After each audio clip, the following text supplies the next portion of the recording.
Day 17 of waking up at 5 a.m. almost broke me. Not physically, but mentally. But by day 30, something unexpected happened, something none of those 5 a.m. club videos ever mentioned. And honestly, it changed the way I think about productivity altogether. Let me explain. You've probably seen the same hype I did, the 5 a.m. club will change your life. Wake up before the sun and become unstoppable. Cool. Inspiring. Aesthetically pleasing. But also, kinda suspicious. I'd hear people talk about the magical discipline, the clarity, the billionaire morning routine, and part of me thought, okay, but do normal people actually live like this? Still, I was curious. I wasn't trying to become a superhero. I just wanted to fix something simple. My day always felt rushed. I'd wake up late, check my phone, and suddenly 2 hours were gone. So I made a deal with myself, no glow-up montage, no aesthetic journaling shots. Just a real-life experiment. 30 days. 5 a.m. every day. No exceptions. And I promised myself, if it sucked, I'd say it sucked. So in this video, I'm giving you the honest results, the good, the bad, and the unexpectedly weird parts. I'll walk you through what each week actually felt like, the psychological effects, the mistakes I made, and the small wins I didn't expect. And most importantly, you'll learn 3 key lessons that matter way more than the wake-up time itself, including who this routine genuinely helps, and who it might completely destroy. By the end, you'll know whether the 5 a.m. life is worth trying or whether it's just another aesthetic trend that looks good on TikTok. Week 1, the struggle. Week 1 was humbling. The first few days I woke up feeling like I'd been unplugged midway through a software update. Eyes burning. Brain slow. Body annoyed. Here's the thing they don't tell you, waking up early doesn't magically give you more hours, it steals them from the night before. And I didn't adjust well. I thought I could just sleep late and wake up early by pushing through. Spoiler, you can't out-discipline biology.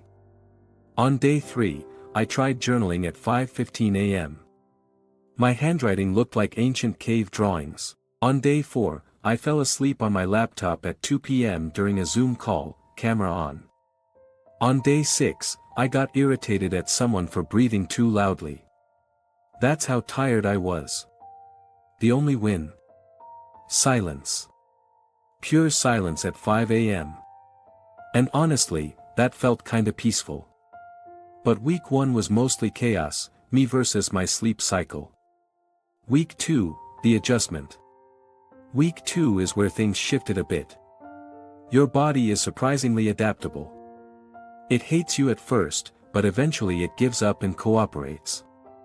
The game changer wasn't waking up early, it was going to bed early. I went from sleeping at 1 a.m. to sleeping at 10:30 p.m. Not perfectly, but enough to feel human again.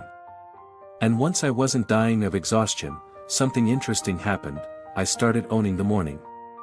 The first 90 minutes became my golden zone. No notifications. No conversations. No mental clutter. I'd read, stretch a little, plan my day, and work on one deep focus task. It wasn't productivity on steroids, it was just calm. Quiet. Focused. By day 12, my brain started waking up before the alarm. Not always, but enough to feel like I wasn't forcing it. The routine wasn't perfect, but for the first time it felt doable. Week 3, the breakthrough.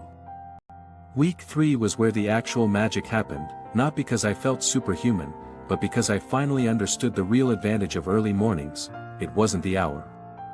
It was the lack of interruption. Your brain at 5 a.m. is different. No noise. No dopamine hits. No incoming messages. No outer world demanding your attention. On day 18, I finished a task that normally takes me 2 hours, in 40 minutes. By day 20, the early mornings felt like a personal sanctuary,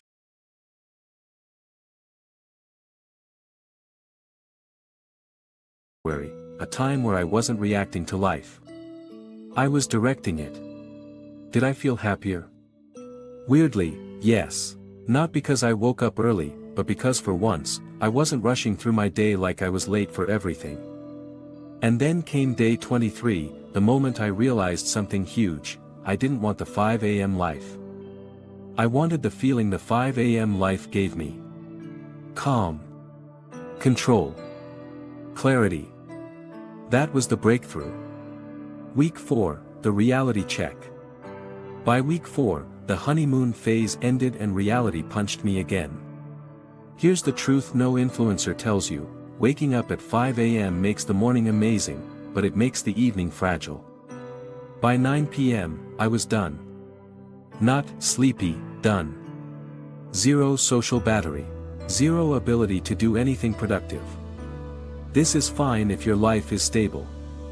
But if you have late university classes, a job with unpredictable hours, social commitments, kids, night responsibilities, 5 a.m. becomes a liability. My evenings went from chill to stressful. I was constantly calculating sleep. If I sleep at 11, I'll get 6 hours. If I sleep at 12, I'll get 5. It felt like playing Tetris with my own exhaustion.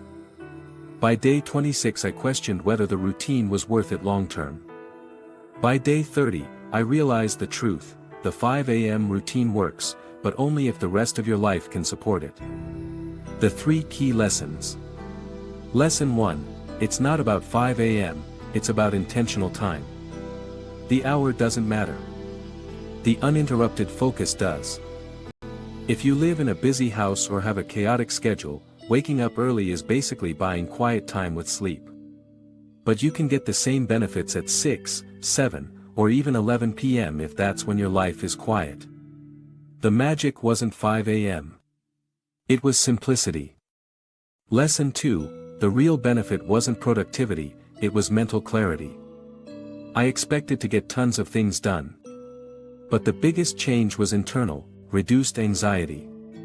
Less rushing. Clearer priorities. Better emotional regulation. That calm morning buffer made the rest of the day smoother. Turns out the best part of 5 a.m. wasn't doing more, it was doing less, but with more intention. Lesson 3, this works if you protect your nights. It fails if you don't. If you can't sleep early, waking up early will destroy you. There's no hack around recovery. This routine works if you can sleep before 11. You need quiet time. Your schedule is flexible. You enjoy slow mornings. It fails if you have evening commitments. You're chronically sleep deprived. You force discipline instead of adjusting habits. You treat 5 a.m. like a badge of honor rather than a tool. And that realization was the most honest one. So, would I continue waking up at 5 a.m.? Yes, but not every day. I'd do it strategically.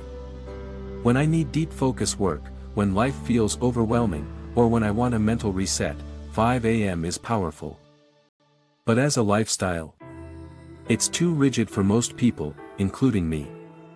Here's the real truth: you don't need a 5 a.m. routine to change your life. What you need is protected, intentional time, whenever that is for you. If you're someone who thrives in quiet mornings, has flexible evenings, or craves more control over your day, try it. The clarity alone might surprise you. But if your nights are unpredictable, if you're already exhausted, or if you're forcing this routine because the internet told you it's elite, skip it. You'll get the same benefits by carving out focus time at a more realistic hour. The real takeaway: changing your wake-up time doesn't change your life. Changing how you use your time does. If you want more honest self-improvement experiments, without the fake perfection, hit subscribe. I've got more deep dives coming, including a video on building discipline without burnout. And I'd love to hear from you. Are you a morning person or a night owl? Drop it in the comments, I'm curious. If you want the system I use to stay consistent during these 30 days, check out the video on screen about building discipline the right way, not the internet version. See you there.